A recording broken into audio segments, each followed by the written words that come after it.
movie was terrible. I watched this movie a lot when I was a kid, so I definitely didn't get a lot of the inappropriate jokes in this movie. Because there's so many of them. And the ironic fact is that these movies were supposed to be kids' movies. Batman and Robin and Batman Forever. They were trying to tone them down because parents were complaining that the first two were too dark. And they were like, you know what, let's put nipples and boobs on the Batsuit and make inappropriate jokes throughout the movie. Poison Ivy at one point is literally making hints at wanting Batman and Robin to sleep with her. She literally talks Robin would be a better fuck because he's younger and has more stamina and endurance. It's fucking gross. Later in the movie, Mr. Freeze makes a dick joke when talking to Bane. When he's talking about his gun, he's like, Mr. Bane, no matter what the ladies tell you, bigger guns are always better. And the way he delivers it is obviously an innuendo. It's dumb. And they forget about Bane not once but twice in this movie. There's a scene where Mr. Freeze and Poison Ivy are talking. They're in Poison Ivy's lair. We saw Bane walk into the lair, so he's somewhere in there.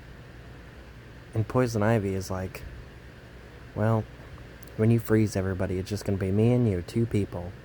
And Mr. Freeze goes, Adam and Evil. What about Bane, man?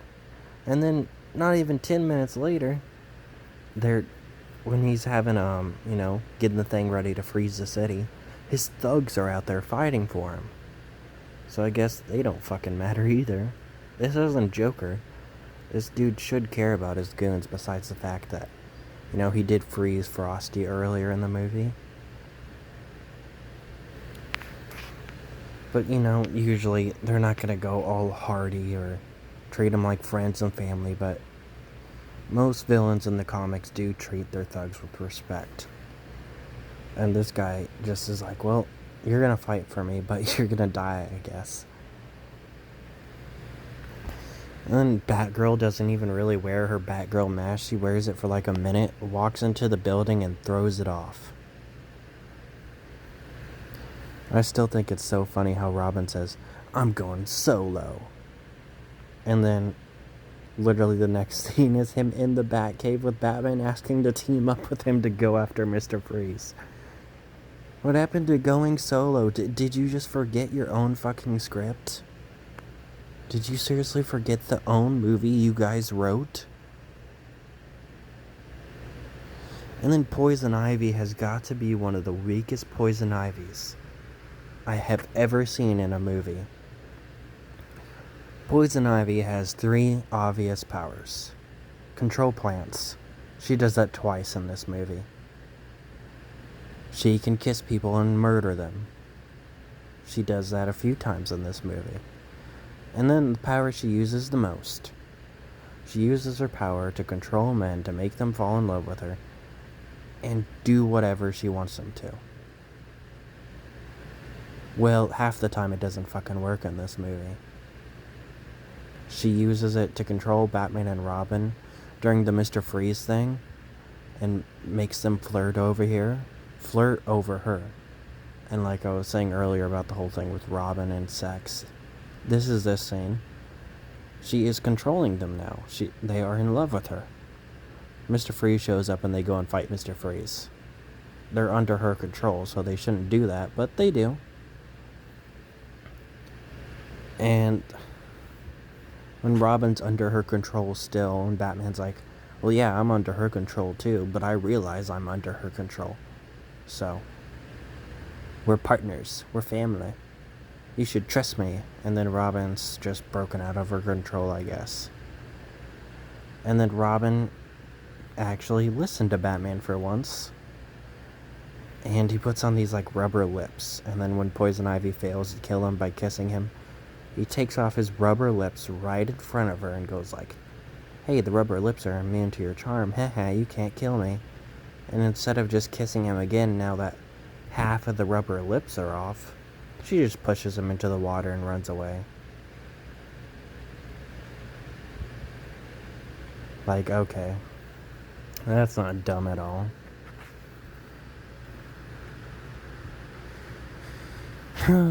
There's actually two things that I thought were kind of funny in this movie. And that was, one of them isn't, really a joke. I just thought it was funny. It was when Bane's setting up the bombs, and every time he sets one down, he just says bomb. And then the second one is when Batman's fighting Mr. Freeze. Mr. Freeze doesn't even really cheat during the fight. He just has a big suit to help him survive. And he smacks this, railing, and it breaks a little bit. And the scientist says, dirty fighter, dirty fighter. I just like the delivery of it, not the actual joke. It was funny. And fun fact, this is the first time a villain in these Batman movies has went to jail in the middle of the movie. It's weird. They've never went to jail before until, the end, or they're usually dead. Mr. Freeze, Batman somehow manages to get in front of him. He glides at him, goes through his car window, magically teleports, and is now standing in front of a Mr. Freeze that's lying on the ground because of weird editing. And then Mr. Freeze is in jail now. And it's probably one of the best things ever. He has him in this jail cell with a little bit of coldness that's only near his bed. So now, he can't go anywhere without his suit. He'll fucking die. I think that's a really good thing. I don't think I've ever seen something like that happen in the comics before. That would be pretty smart to do stuff like that with certain villains. Like Two-Face, for example. Maybe put something that would extremely hurt him, and put his coin near it, and keep it near his cell so he would never want to leave since he really likes his coin. And then you just do something like that with every villain. It would kind of be hard with Poison Ivy. I really don't know what would work with her. But anyway, yeah, it's a pretty cool concept. I think that would be cool if they did that in the Arkham Asylum books. Or just in Arkham Asylum in general when he gets put in jail. And almost all the characters make jokes. They have a weird line with Commissioner Gordon, too. And he actually does something in this movie. It took him 4 movies, but he actually does something in this movie. Mr. Freeze freezes a place or something. Honestly, don't remember what happened. But all the cops are crawling and they're freezing to death. Gordon somehow got in front of all of them, even though he's probably the oldest one on the force. And he pulls this thing, and he saves all their lives. That is the only thing he's ever done in this series that was useful. Though later the cops just get frozen again. Well, actually frozen this time, while they're on the street, 2 of them. Speaking of Gordon, there's also someone that probably would have fit Gordon way better for this role anyway. One of the people that gets unfroze after Batman unfreezes everybody in a telephone booth kinda looks a lot like Commissioner Gordon.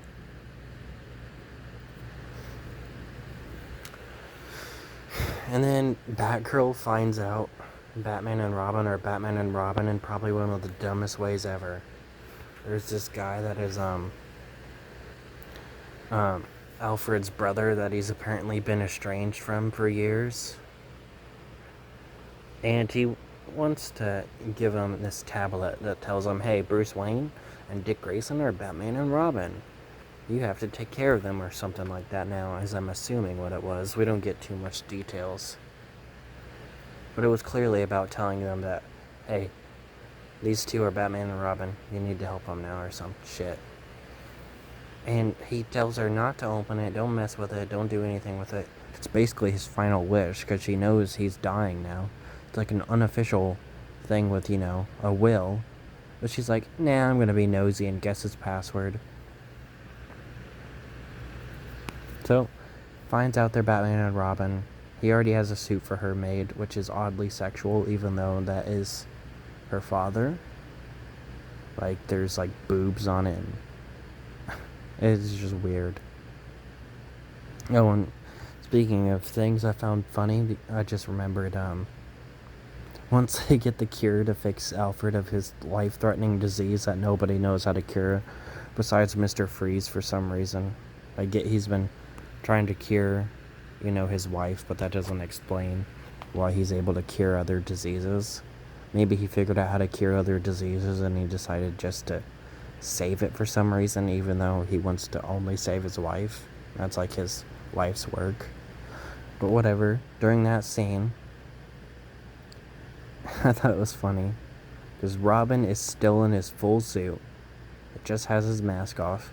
Batman, I think, is still in his full suit and just has his mask off. And then Batgirl is just in basic clothing. I thought it was funny. It was just oddly funny to me.